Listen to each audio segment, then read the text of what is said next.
Hey you guys, it's your girl Beauty by CD. So today's video is going to be a video on the transition from my partner's middle bob to a ball look, a different version of my blonde bob. And I'm going to start with the blonde and stay tuned to the end. Here's the blonde bob and I'll be transitioning from and another blonde. Alright, cool. So the items that we need to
do touch and feel the same things.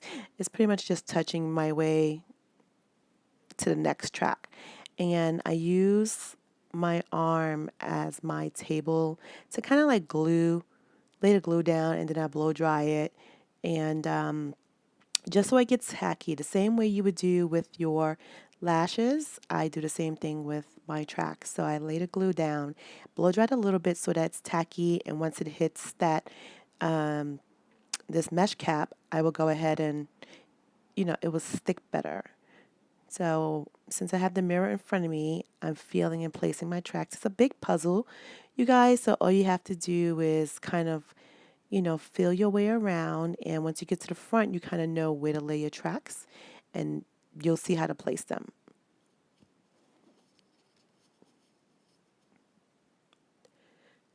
Don't forget to press and blow dry it as you go. Okay, so I'm going to take my closure, and this is the same closure I had on that same bob you saw before in the blonde, where it was like mostly all blonde. I'm using that same closure because this is a great lace closure that you can reuse. And I'm going to outline it by using a gold pencil and just tracing the outskirts of the closure to see where my closure is going to lay once I start to track again. So I'm taking this gold pencil, and this is just a gold pencil by MAC. You can use anything that's light or something that's going to show up on dark mesh material. And I'm going to outline it and do my best to kind of figure out where it will stop, like mid-head. And that's where I'm going to track. I'm going to track everything going forward under those gold lines. As you see here, I'm being a little playful, and I'm writing closure at the top because that's where my closure is going to sit. Yes.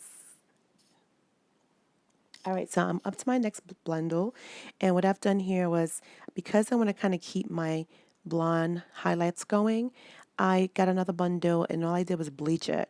So I bleached it to the brownest part, so it wasn't on there very long, maybe about 15 minutes. You have to watch the bundle turn, and I'm using that as a way of getting my highlights or my dimension for my bob so that it doesn't look all black. And most of that's going to be cut, so you won't really get to see it. It'll probably be mostly on the tips, but that's fine. So continue to glue and lay your tracks. As usual, make sure when you're gluing and you're tracking everything, once it's dried and you place your tracks, be sure to go ahead and make sure your tracks connect. See, like I'm laying it down, but I laid it right on top of like the edge of another track. And then I'm pressing down everything, feeling my way around, making sure that it's at least leveled. and then I bring it back over to the sides and I kind of connect with another track, just making sure that everything connects so that way when the wind blows, you won't see like a big space. So I'm up to my third bundle, you guys. It doesn't even look like that much hair in there, but it is. This bundle is all black. I wanted to kind of bring back the darkness because, again, this is my fall look, and I want to make sure I keep my fall concept where it's mostly dark with just, hints of blonde. So I'm going to continue to add the dark bundles up until a certain point and alternate between the dark bundle and then the bundle that's been ombre, which is this one here. And again, I brought this one up to the closure line because it's going to be on the heavy side. That's where the bang is going to be. So I want to make sure the heavy side has a lot of the mixed color.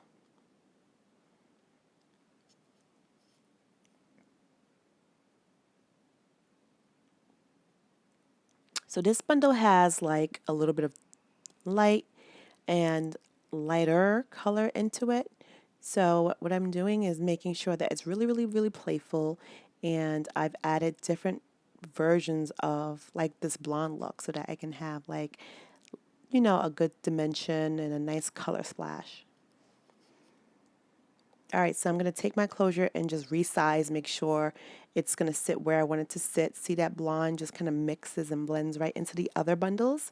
And that's what I wanted. So that bundle is already, that closure is already really, really blonde because, again, it came from a previous unit. And I'm just going to make sure that it all looks good. So the next step, you guys, I took the wig off of my head, and I am going to sew my closure on. I never sew the closure on my head when I'm gluing it, like the rest of the unit is being glued, and that's because I want to make sure this closure gets like really, really snatched nicely onto this unit. So I put it on my mannequin head, and it's a size medium, which seems to be the size that, my wigs are. And I go on one side first and I sew it down. I'm just doing single loops and I'm adding tension just to make sure that I have this closure laying down properly.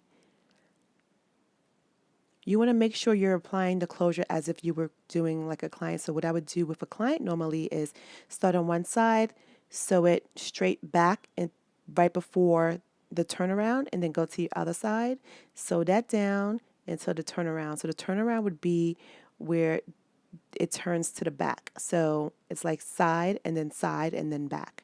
So on this side, I'm going to sew it down just the same way as the other one, adding tension, making sure that I get rid of all those little puckers. And adding a T-pin would be good. And T-pin is like that pin that we use for sewing. It's just a straight needle with a T at the top, and that helps keep, the mannequin plus your wig down so that you can sew and maneuver easily.